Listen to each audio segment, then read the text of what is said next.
Okay, hi everyone, welcome again. I'm here with Brahmachari Premdas and I am Brahmachari Jamal. And we've been talking this month about different qualities, or I should say different attitudes that are good to have on the spiritual path. And so this evening we'll talk about two more attitudes, as well as we'll give you a little bit of homework and we'll just have a little bit of fun also. Basically, that's what life is about, is having fun, the right kind of fun, which is fun with God, spiritual fun. So this evening, I'm going to talk about balance, and Premdas will talk about inwardness. And I think these are two really important qualities for us to have as we walk this spiritual path. You know, the spiritual path really, there's a lot of contradictions on it. It just came into my mind that it's a long journey, the spiritual path, that it takes many years and that we have to just keep walking it and eventually we'll get there. It takes patience. And yet I believe there's a quote of Kabir that path presupposes distance. Verily, it makes me laugh to hear of a fish in water who's thirsty, basically something like that. Now, this goes highly intellectual, but the point of it all is we're already there. And there's opposites like that on the spiritual path where you feel, okay, I'm in this for the long haul, and day by day, slowly, I'll do the right thing and eventually I'll get there. And then on the other hand, there's this, oh yeah, already here now, just be happy now and don't worry about tomorrow. It'll be all good. And somehow we have to find a state of balance where we can cope with these realities, with these teachings that seem different, and where we can live in a space and kind of do the right thing at the right moment, understand what it is that the masters teach us with these different teachings, and live in that state of harmony. When man is out of harmony with God or nature, or himself or his fellow mankind, that there's unhappiness. But when man is in harmony with all of those different things, then joy is our natural state. And now it's very difficult to say, okay, how am I going to get in harmony with X and Y and Z and A and B and C? But really, Lahiri Mahashaya said, do more Kriya. And if we can get in harmony with our own self, with our own higher self, with God within us, everything else will fall into place. If we can, speaking of balance, bring energy in the Irda and Pingala into balance and learn how to get into the Shushumna, that we can live in a state of harmony with everything. These words, Irda, Pingala, Shushumna, I don't know how many people watching are Kriyabans. You don't have to study and even know what those words mean. You just have to decide that you want to be a balanced human being and live more at your own center and make a spiritual effort. And if you do that, that you will naturally, actually, honestly, to be honest here, that you will know everything about everything. Today, I've been thinking a lot about Ananda Moima for some reason. And she told a particular Swami that basically the purpose of science was to realize that everything is in everything. And we don't have to study 1,000 million scientific rules. If we just study our own self, we'll realize that everything is within our own self. It sounds so amazing. If you look up in the sky at night, well, assuming you don't live in a crowded city with lots and lots of lights, if you go out somewhere where you can see the stars actually, and you see all those stars, and you think, somehow Kriya Yoga and finding God's going to make me one with all this? It's so vast. It's so big. But it will. It will. And if you search for this sense of balance within yourself, you'll understand. I can talk all day long about philosophy, but that's not what I want to do for several reasons. What I want is for you to experience truth within yourself. And you'll find that by looking for silence and looking for stillness within your own self.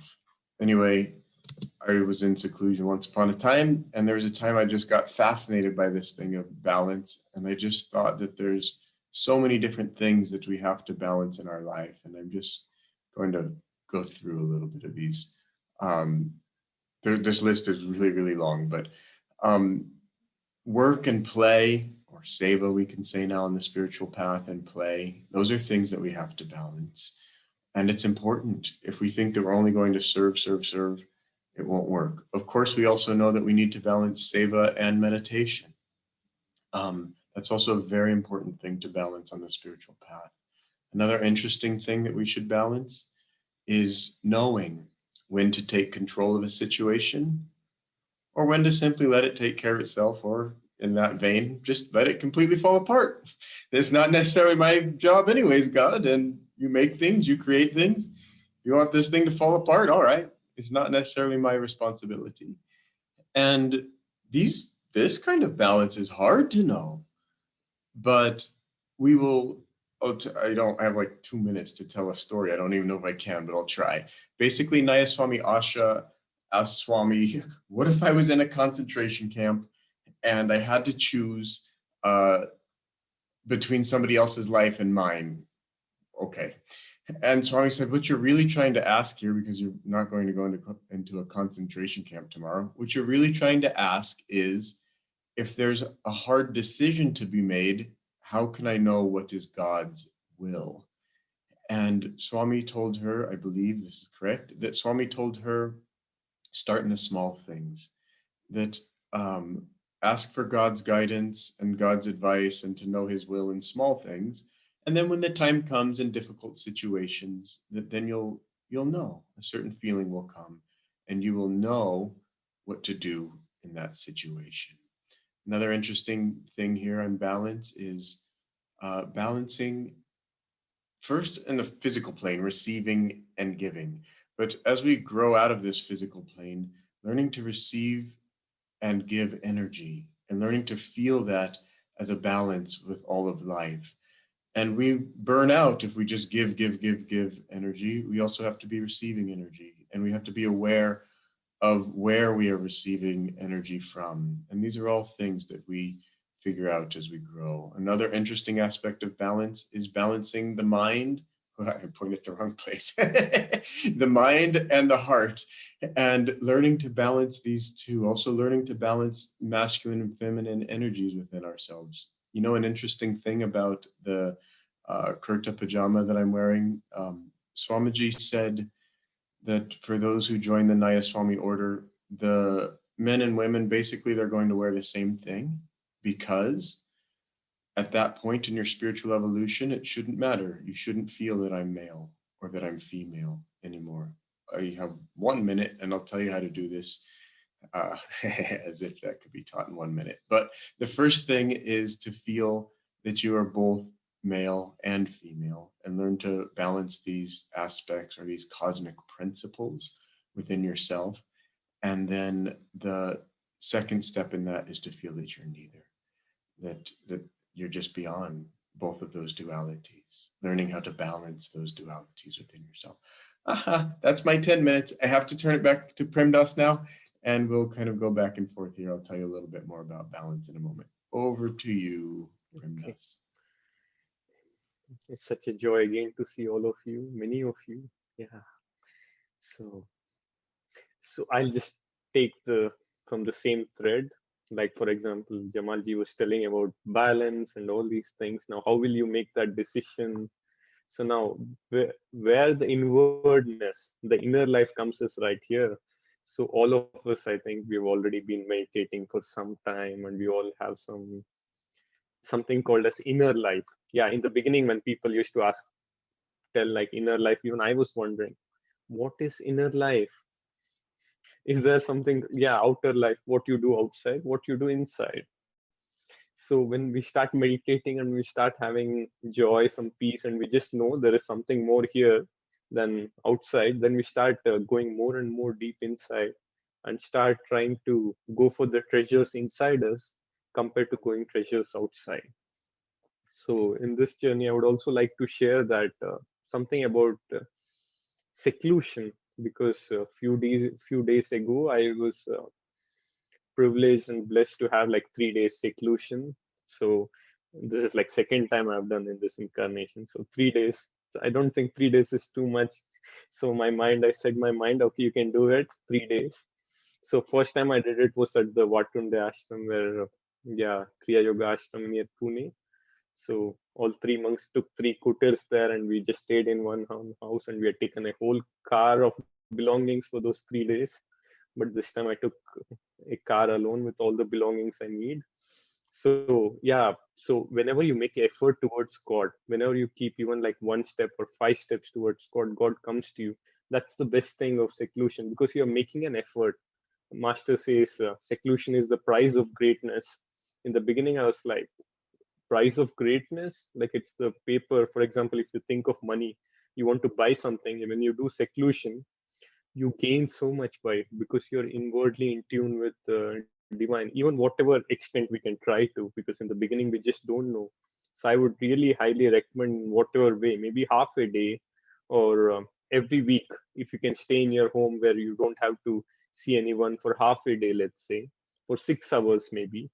Master recommended this for few disciples because they had so busy times, but generally he just told them, just try to be in silence for 6 hours, maybe read some books, or try to meditate more and try to do japa. What happens when we start doing this? We are adding blessings not only for ourselves.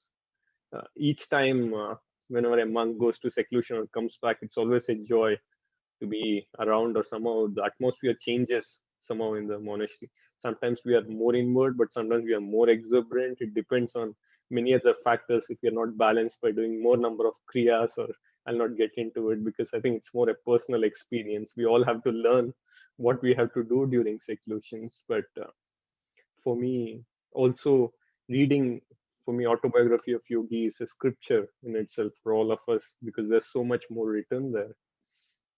And so when you start tuning more into this inward thing, you're able to make the right decisions. You're able to be more in tune, more in harmony, and you're more in a way, control. But really, God is in control. So saying all this, I would also like to, at this point, also share something which I read fun in autobiography of Yogi. I think this was in the footnote now. This is there's a sage named as, or a saint called as Sadashiva near Kaveri. I think this should be mostly maybe Karnataka, Tamil Nadu, somewhere nearby, because it was like 200 miles away from Madurai in the story. So this saint was he was he was so filled with divine joy that sometimes he was not aware of what he was wearing, and he used to be sometimes nude, and sometimes he was in such bliss, and sometimes he was floating on the river Kaveri in state of samadhi. And once a flood came and it took him away, and then after many days, when people were digging and some shovel hit his head, and then he got up and then he walked away. So this. So when Divine Mother, yeah, sometimes keeps her children saints in many places, maybe for us all to learn something, and maybe for us all to know that there is so much more there. So what happens in one time is this Sadashiva is unceremoniously walks into a chieftain's tent, which is like a Muslim ruler's tent. He just walks in, and there all his wives are there, or women were there, and they screamed at looking at him because he was nude. He was not aware of it. So now their husband was a warrior, came back, he took his sword, and he cut his severed his hand. Sadashiva just walked away. Now this fellow, he was confused now. He just cut him and he's just walking away. So he took his arm, which was on the ground. Then he ran towards him, and he tried, please, sir, I think I've done a mistake. And then he just put it back, and he said it'll heal by itself. And he was like awestruck, like, okay, this looks like a saint. And he just put his hand back, and what's happening? And then he asked for a advice. So I'll read the exact words of the advice. And Sadashiva says, do not do what you want, then you may do what you like. Do not do what you want, and then you may do what you like. Paramahams Yogananda ji says that the Mohammedan was uplifted to an exalted state of mind and understood the saint's paradoxical advice to be a guide to soul freedom through mastery of ego. So I'll be handing over very soon to Jamalji. But again, like for example, when we don't do what our ego wants and when we do what God's will, then somehow we'll be, even those small desires, somehow He'll make it. It'll be His actions. He'll just somehow give it to us. I've seen with all the monks who come here, or somehow in the community, when we all come up with little desires of, not maybe, I don't know, desires or past tendencies to work in specific departments. Somehow we come here, we get to experience everything, not only this particular thing, we get to learn everything, we get to fulfill all those things. When Divine Mothers fulfills those desires or your tendencies, is much more joy compared to you going after them many times. So seek ye first the kingdom of God, and all other things will be added on to you. I think it's so much true in all our cases. I think in all of your cases, for example, you would have seen after coming to spiritual path how He has been like guiding all of you into small things, and how we all are so grateful for it. And so thank you for joining us again. Now I'll pass it to Jamalji. Yeah. Thank you, Premdas. Two wonderful quotes. Seek ye first the kingdom of God, and all these things shall be added unto you. It's so true. Don't just take that as words. There's power in those words, and they're very true. And if you go for God seriously in this incarnation, He'll give you much more than you ever dreamed of. Because probably we dream of material things, which are really just worthless. But He will give us wisdom so that we can know the higher things in life and that which is really worth having, which at the end is really just His love. That is the thing that is worth having more than anything. Beautiful, beautiful quotes. Thank you, Premdas. Back to, well, before we even get to balance, if you want to learn how to have your arm cut off and then just put it back in and make it heal itself, you're not going to learn that from books. You can read all the books you want in the world. You're not going to get that. But if you practice Kriya Yoga, and if you learn how you're made, and you learn that energy governs matter, it governs it, that it's in charge of matter, and that energy itself is intelligent, and that mind governs energy, then you can do things like that. And now, speaking of that, it made me think of another aspect of balance, that on one side, we're here in a meat suit, in this body that's really just an animal that we have to, it's like walking the dog. We have to go take it for a walk every day and give it food. And on the other hand, we are a God, that each one of you, that God is within you, and that you are a God. We all might be sleeping a little bit, sleeping gods, but Paramahansa Yogananda has come to shake us and wake us up and say, hey, it's not about taking the dog for a walk and making sure the dog gets fed every day. It's about waking up and remembering who you are. And yet, again, that's philosophy, that's book reading. That is, okay, I'm a god, but I'm hungry. What am I supposed to do here? And on the spiritual path, balance is the answer. That in the Gita, that it says that yoga is not for him who eats too much or too little, sleeps too much or too little.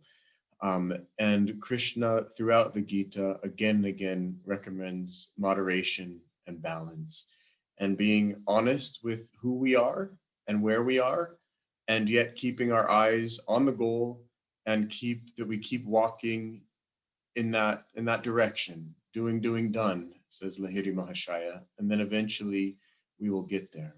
And that's the type of balanced attitude that we need in order to be successful on the path, in order to stay on the path. If you go walk the path for a while, you'll notice some of your friends start, hey, where are you going? Wait, I thought we were in this together. Where are you going? And it can start to feel lonely after 20 years, but it's not. That new friends come, and in the end, this is an eternal thing. And the help that we give to others, the brotherhood we feel for others, even if they do take some funny paths this way and that that love given to others, that is eternal. And so help all of your guru bhais, give them the love and receive it also from them, and stay steadfast and stay balanced and keep walking. And in the end, we do get there. Um, oh, this is a fascinating one also, is there's a, in some ways, we should bow to no one except to our guru, that we completely surrender our will to our guru. And yet, on the other hand, that we should see God in everything and everyone, and that we should bow to that God in everyone.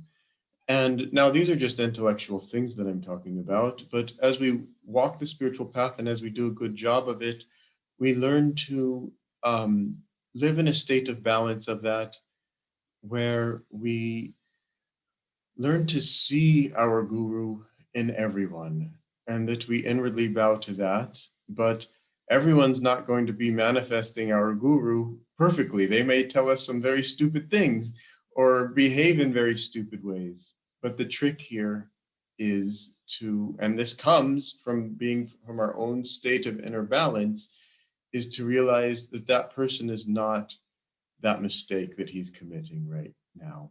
And if we can stay centered and balanced, we can just realize that we can forgive. You know, kind of we start to see even people who might be older than us, they're spiritually children, and it's okay. And that we forgive, we love, we don't let ourselves be taken advantage of, but that's not from an ego point of view.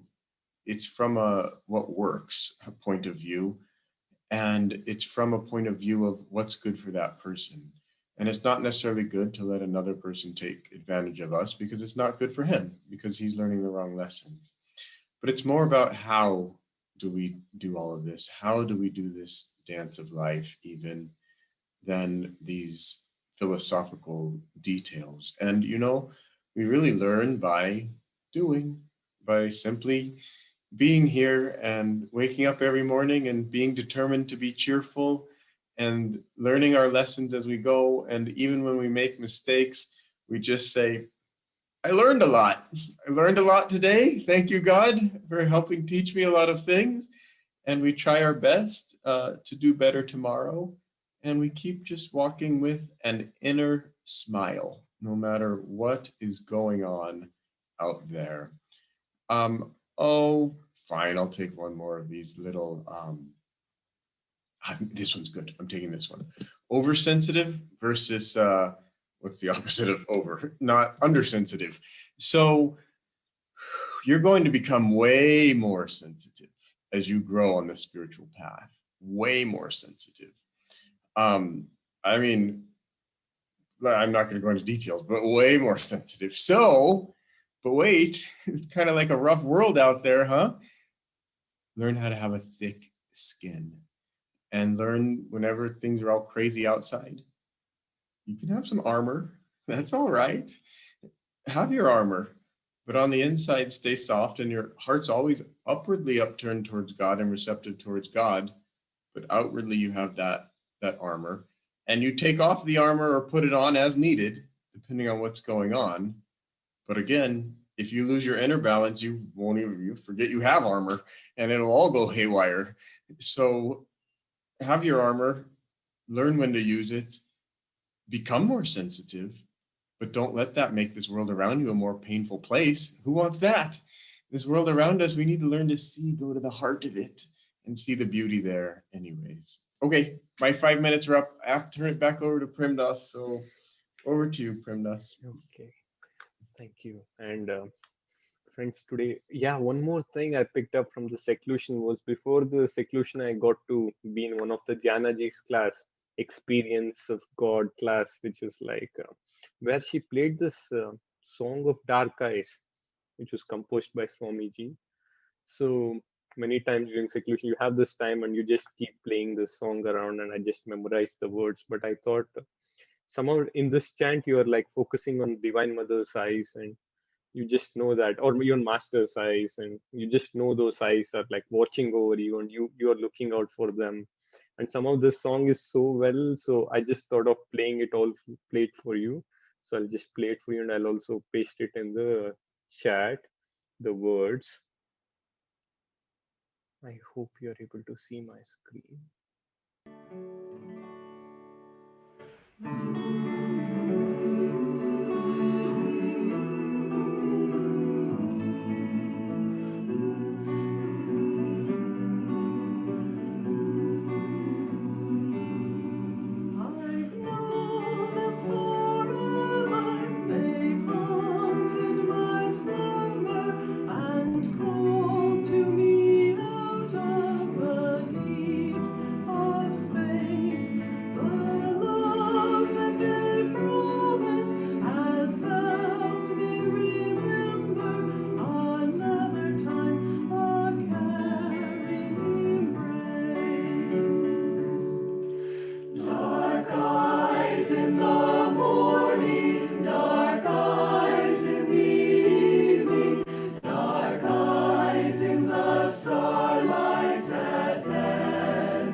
Thank you.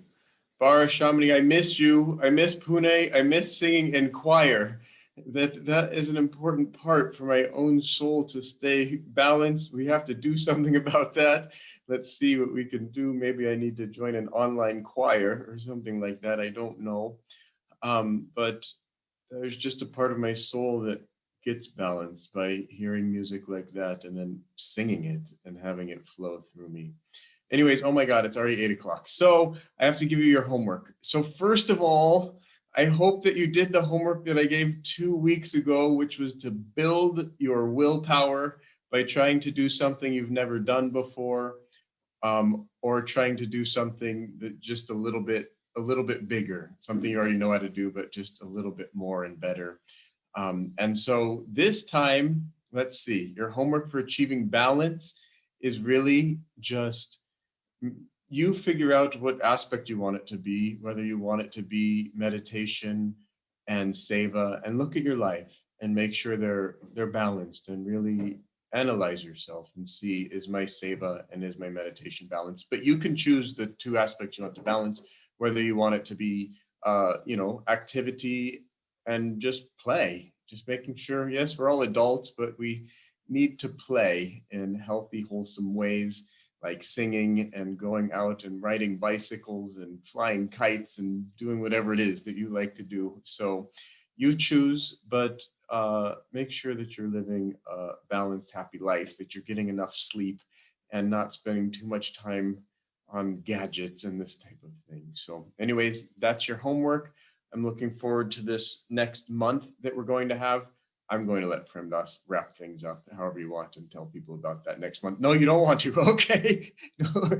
Okay. So next month is going to be ego transcendence. And so we'll be giving a lot of different techniques on how to overcome ego, how to watch out for that guy. Maybe we'll tell you his address, where he lives, and you could sneak up on him and do some kind of attack or something on the ego. So we'll tell you all about the battle and the battlefield and how you can win and overcome ego. So that's coming up, and that's next month. We're looking forward to that time together. Until then, I'm just going to say Om, Om, Om, and have a blessed evening.